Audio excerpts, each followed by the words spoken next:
People, hope you are doing well. आज हम लोग बात करेंगे ऑर्डर 6 सीपीसी के बारे में। ऑर्डर 6 सीपीसी हमें बताता है प्लीडिंग्स के बारे में कि प्लीडिंग्स क्या होती है।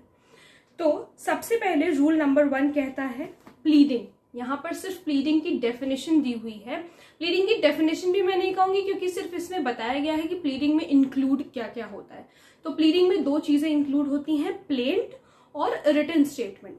प्लेंट क्या होता है? जो कि प्लेंटिफ लिखता है, यानी कि प्लेंटिफ जो भी चीजें कोर्ट में बताता है कि उसके साथ ये इंजरी हुई है, उसको कौन सा रिलीफ चाहिए, क्या रिलीफ वो सॉर्ट कर रहा है कोर्ट से, ये सारी चीजें वो यहाँ पर प्लेंट में अपने लिखता है। ठीक है। रिटन स्टेटमेंट क्या होता है? रिटन स्टेटमेंट आप ऐसा समझ लो कि आंसर होता है to the plaint. Written statement कौन लिखेगा? ऑब्वियस सी बात है, डिफेंडेंट लिखेगा। डिफेंडेंट आंसर करेगा कि हाँ भाई, जो प्लेंटिफ जो क्लेम कर रहा है अपने प्लेंट में ऐसा हुआ था या नहीं हुआ था, जो भी सारी चीजें, या फिर वो दोबारा कोई काउंटर क्लेम करेगा, ये सारी चीजें रिटन स्टेटमेंट में लिखी होती हैं। तो ऑर्डर 6 का रूल 1 बताता है प्लीडिंग के बारे में, जिसका मतलब है plaint and a written statement. फिर उसके बाद रूल 2 कहता है pleading to state material facts and not evidence. Pleading में सिर्फ और सिर्फ मटेरियल फैक्ट्स ही होंगे, एविडेंसेस उसमें आपको मेंशन नहीं करने, चाहे वो फिर प्लेंट हो चाहे वो रिटन स्टेटमेंट हो। क्या फैक्ट्स है, क्या फैक्ट एंड इशू है, किस बात पे आप लोगों की लड़ाई हो रही है, सारी चीजें उसमें लिखी होंगी प्लेंट और रिटन स्टेटमेंट पे, लेकिन उसमें कहीं पे भी एविडेंस को स्टेट नहीं किया जाएगा। इसके कुछ रूल्स हैं, ठीक है, प्लीडिंग के। वो क्या है सबसे पहले देख लेते हैं। Fact should be pleaded upon and not the law. हमेशा फैक्ट्स को प्लीड करना है, लॉ को कभी भी प्लीड नहीं किया जाएगा। Material fact should be pleaded. Material facts का मतलब है इंपॉर्टेंट फैक्ट्स जो हैं वही प्लीड किए जाएंगे, बेफिजूल की बातें कोर्ट में नहीं होंगी। Evidence should not be included in the pleadings. Pleadings में एविडेंस इंक्लूड नहीं होगा। The pleadings shall be divided in proper paragraphs when ever required. It should be numbered and structured properly. सही से पैराग्राफ में divide करके pleading लिखी जाएगी, चाहे वो प्लेंट हो चाहे वो रिटन स्टेटमेंट हो। जहां कहीं भी अगर रिक्वायर्ड है पॉइंट 1 करना है, पॉइंट 2 करना है, तो वो उस तरीके से लिखा जाएगा, सही से स्ट्रक्चर किया जाएगा।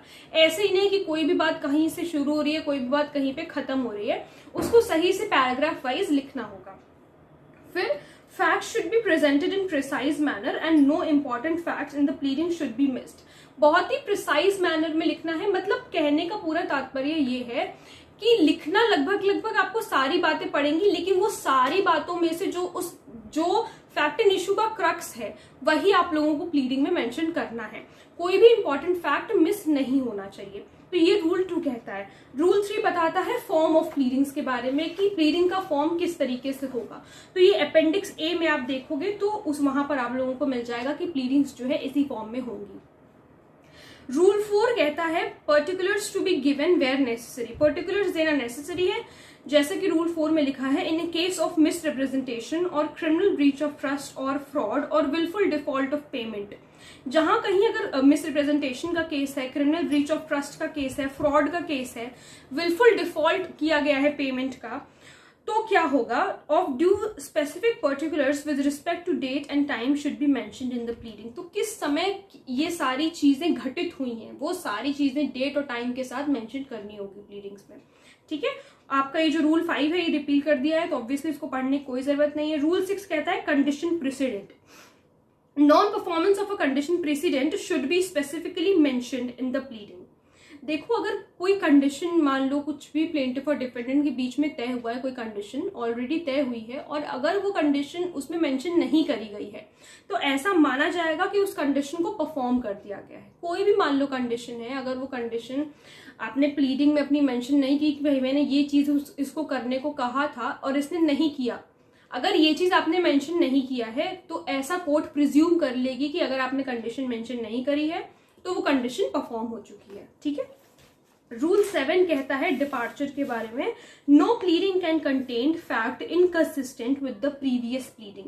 जैसे मान लो कि अगर प्लीडिंग में कुछ अमेंडमेंट होना है, ठीक है, तो अब जो ये अमेंडेड वाली प्लीडिंग है, उस प्लीडिंग में कोई भी ऐसा फैक्ट मेंशन नहीं होगा जो कि इनकंसिस्टेंट हो, जो पहले प्लीडिंग दी गई थी, जो प्रीवियस प्लीडिंग दी गई थी, उससे जो अमेंडमेंट प्लीडिंग है वो किसी भी तरीके से इनकंसिस्टेंट नहीं होनी चाहिए। भाई अगर आपको कोई पॉइंट ऐड करना है तो आपने वो पॉइंट ऐड किया, आपने कोर्ट की परमिशन से प्लीडिंग को अमेंड कर दिया, लेकिन इसका मतलब ये नहीं है कि आप पूरा पूरा फैक्ट उठा करके चेंज कर दे रहे हो, ठीक है। रूल 8 कहता है डिनायल ऑफ कॉन्ट्रैक्ट के बारे में। इसका मतलब ये है कि जो ऑपोजिट पार्टी होती है, अगर अपोजिट पार्टी ऑब्वियसली अगर प्लेंटिफ कुछ कह रहा है तो डिफेंडेंट उसको डिनाई करेगा। मोस्टली केसेस में ऐसा होता है कि डिफेंडेंट डिनाई करता है। अब अगर अपोजिट पार्टी डिनाई कर रही है तो इसका क्या मतलब है कि क्या ये माना जाएगा कि वो फैक्ट्स का डिनाइल कर रही है, ठीक है, फैक्ट्स का डिनाइल कर रही है, ना कि जो कॉन्ट्रैक्ट की लीगैलिटी है उसका डिनाइल कर रही है। So denial of the opposite party shall be construed as, construed का मतलब मैंने आप लोग को पहले भी बताया कि उसको ऐसे समझा जाएगा that it is the denial of the facts. जो अगर जो भी ऑपोजिट पार्टी डिनाई कर रही है वो फैक्ट्स को डिनाई कर रही है, not the legality of the contract, contract की लीगैलिटी को डिनाई नहीं कर रही है, ठीक है। रूल 9 कहता है effect of document to be stated, document का इफेक्ट भाई स्टेट करना पड़ेगा। State the document as briefly as possible without setting out the whole or any part. जितना ब्रीफली हो सकता है उतना ब्रीफली किसी भी चीज को, किसी भी डॉक्यूमेंट को जो है आपको स्टेट करना है। बहुत लंबी कोई राम कहानी भी नहीं लिखनी है और इतना भी छोटा कोई चीज नहीं लिख देनी है कि सामने वाले को या कोर्ट को समझ में ही नहीं आ रहा है कि उसमें लिखा क्या है, क्या चीज आप कहना चाह रहे हो। तो आपको बहुत ही प्रिसाइजली ब्रीफली करना है, लेकिन उसमें आपकी सारी बात लिखी होनी चाहिए। रूल 10 कहता है malice, knowledge etcetera. So wherever it is material to allege malice, देखो जहां पर मटेरियल यानी कि जहां पर इंपॉर्टेंट है मैलिस या फिर फ्रॉडुलेंट इंटेंशन या फिर कोई दूसरी कंडीशन को एलेज करना अगर नेसेसरी है, it shall allege the same as fact without setting out the circumstances from which the same is to be inferred। तो अगर जैसे मान लो किसी केस में कुछ मैलिस है, कोई फ्रॉडुलेंट इंटेंशन है, तो उसको सिर्फ एज अ फैक्ट ही मेंशन किया जाएगा, उसे सिर्फ एज अ फैक्ट ही मेंशन किया जाएगा। पूरी चीज आपको नहीं बतानी है कि कब ऐसा हुआ, कब ये इंटेंशन फॉर्म हुई, कब ये हुआ, कब वो हुआ, ये सब कुछ नहीं बताना। यही चीज लिखी है कि सर्कमस्टांसेस क्या थे, किन सर्कमस्टांसेस की वजह से फ्रॉडुलेंट इंटेंशन क्रिएट हुआ, किस सर्कमस्टांसेस की वजह से मिस्टेक हुई, ये सब कुछ नहीं लिखना है। बस आपको सीधी सीधी बात लिखनी है कि हाँ भाई ये चीज ऐसे हुई थी, बस, ठीक है। कोई बहुत ज्यादा, जैसा कि मैं बार बार बोल रही हूँ, कोई बहुत ज्यादा इसमें बड़ी चीजें आप लोगों को पूरी राम कहानी प्लीडिंग्स में नहीं लिखनी होती, ठीक है। फिर रूल 11 कहता है नोटिस के बारे में। So whenever it is material to allege notice it shall be alleged as a fact. इसमें भी वही बात है कि नोटिस भी अगर है तो वो एज अ फैक्ट ही अलेज्ड की जाएगी unless the form or the precise terms of the such notice are material, ठीक है। फिर रूल 12 कहता है implied contract or relation. wherever any contract or relation between any person is to be implied, जहां पर कोई भी कॉन्ट्रैक्ट या रिलेशन बिटवीन किसी भी पर्सन की अगर इम्प्लाइड है, it shall be sufficient to allege such contract or relation. तो उतनी चीज जो है वो सफिशिएंट होगी किसी भी कॉन्ट्रैक्ट को या रिलेशन को एज अ फैक्ट एलेज करने के लिए without setting them out in detail. कैसे रिलेशन फॉर्म हुआ, क्या कॉन्ट्रैक्ट कैसे फॉर्म हुआ, ये सब चीजें आप लोगों को डिटेल में उस पर नहीं लिखनी है। रूल 13 कहता है प्रिजम्पशंस ऑफ लॉ के बारे में। So when the court presumes that in the favour of either party it need not to be alleged. ये हम लोगों ने प्रिजम्पशन में भी पढ़ा है सेक्शन 4 में इंडियन एविडेंस एक्ट में, कि अगर एक बार कोर्ट प्रिज्यूम कर लेती है किसी बात को किसी पार्टी के फेवर में तो उसको प्रूव करने की जरूरत नहीं होती है। यही रूल नंबर 13 भी कह रहा है कि अगर कोर्ट ने कोई फैक्ट किसी पार्टी के फेवर में अगर मान लिया है, किसी भी पार्टी के फेवर में अगर प्रिज्यूम कर लिया है तो उसे प्रूव करने की जरूरत नहीं है उस पार्टी को। रूल 14 कहता है प्लीडिंग टू बी साइंड। भाई ऑब्वियस सी बात है कि प्लीडिंग साइन होगी, पार्टी दोनों पार्टी साइन करेगी, जो प्लेंटिफ डिफेंडेंट अपनी अपनी प्लीडिंग साइन करेगा और उसका प्लीडर साइन करेगा, ठीक है। और अगर पार्टी एब्सेंट है, कोई भी पार्टी अगर एब्सेंट है तो उनके एब्सेंस में किसी भी पर्सन को अगर उन्होंने ड्यूली ऑथराइज किया है, किसने, पार्टी ने जिस पर्सन को ड्यूली ऑथराइज किया है उसका सिग्नेचर जरूरी होगा प्लीडिंग पे। रूल 14A कहता है address for service of notice. Address of the party must be there in the pleadings. Obviously pleadings पे जो है एड्रेस होना चाहिए पार्टीज का, दोनों पार्टीज का। If changed the form must be filled up and stating the new address and accompanied by a verified petition.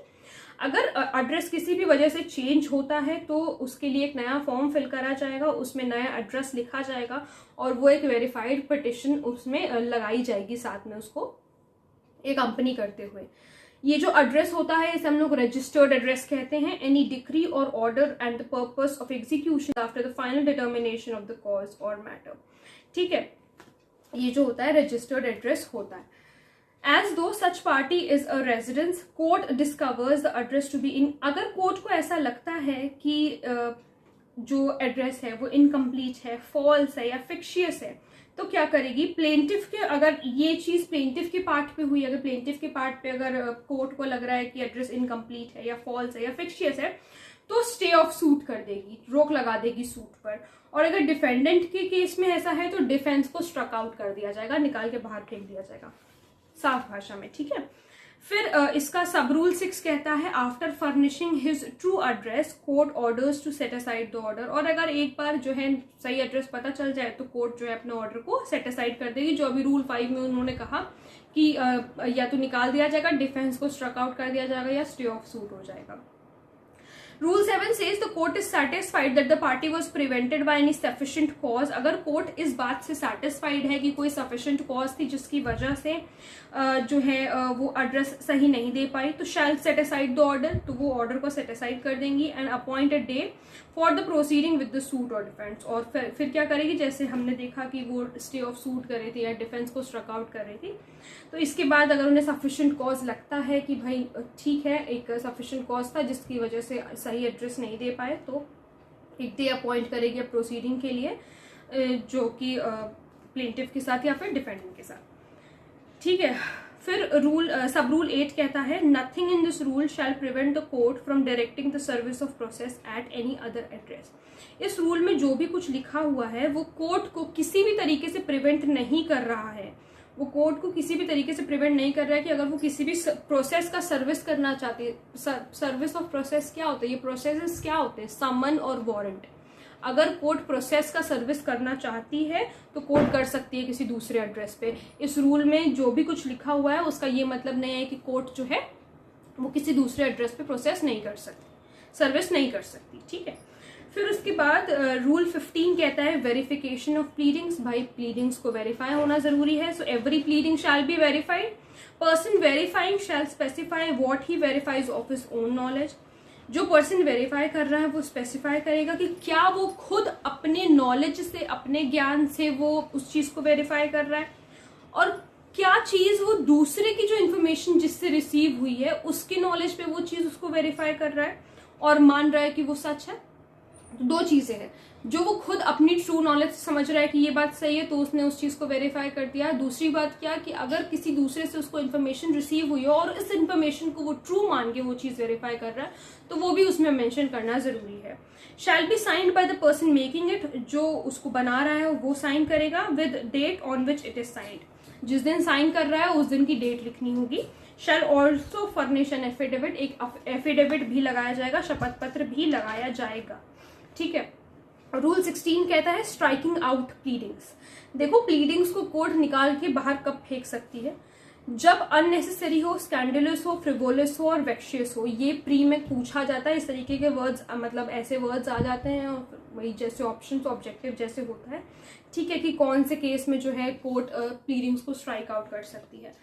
दूसरी चीज प्रिजुडिस हो, एम्बेरस या डीले करे फेयर ट्रायल को, तो फिर सी पॉइंट है कि otherwise an abuse of the process of the court, या फिर कोर्ट के किसी प्रोसेस को, प्रोसीजर को अब्यूज करे तो।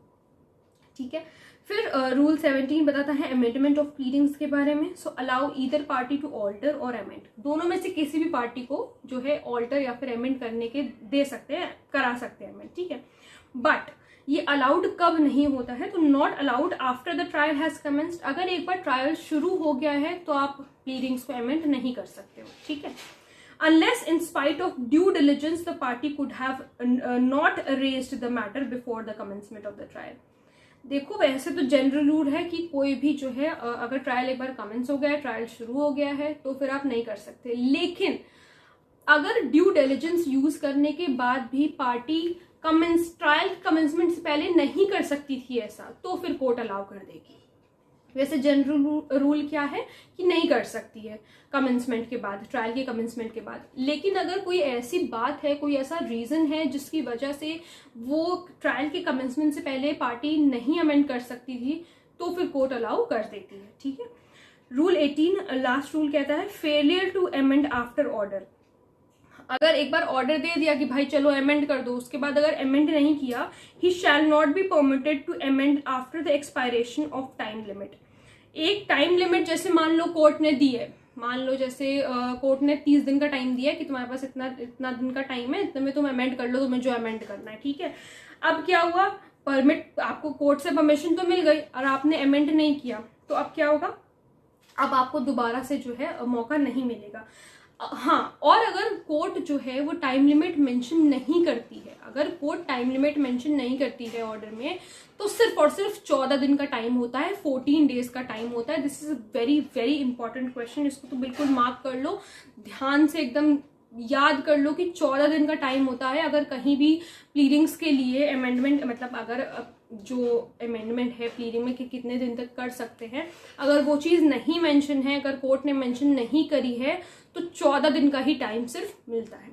ठीक है। तो आई होप आप लोग को ऑर्डर 6 समझ में आया होगा। अगर कोई प्रॉब्लम है तो please let me know in the comment section, और अगर आप लोग किसी टॉपिक पे वीडियो देखना चाहते हैं तो वो भी प्लीज मुझे जरूर बताइएगा। Thank you so much.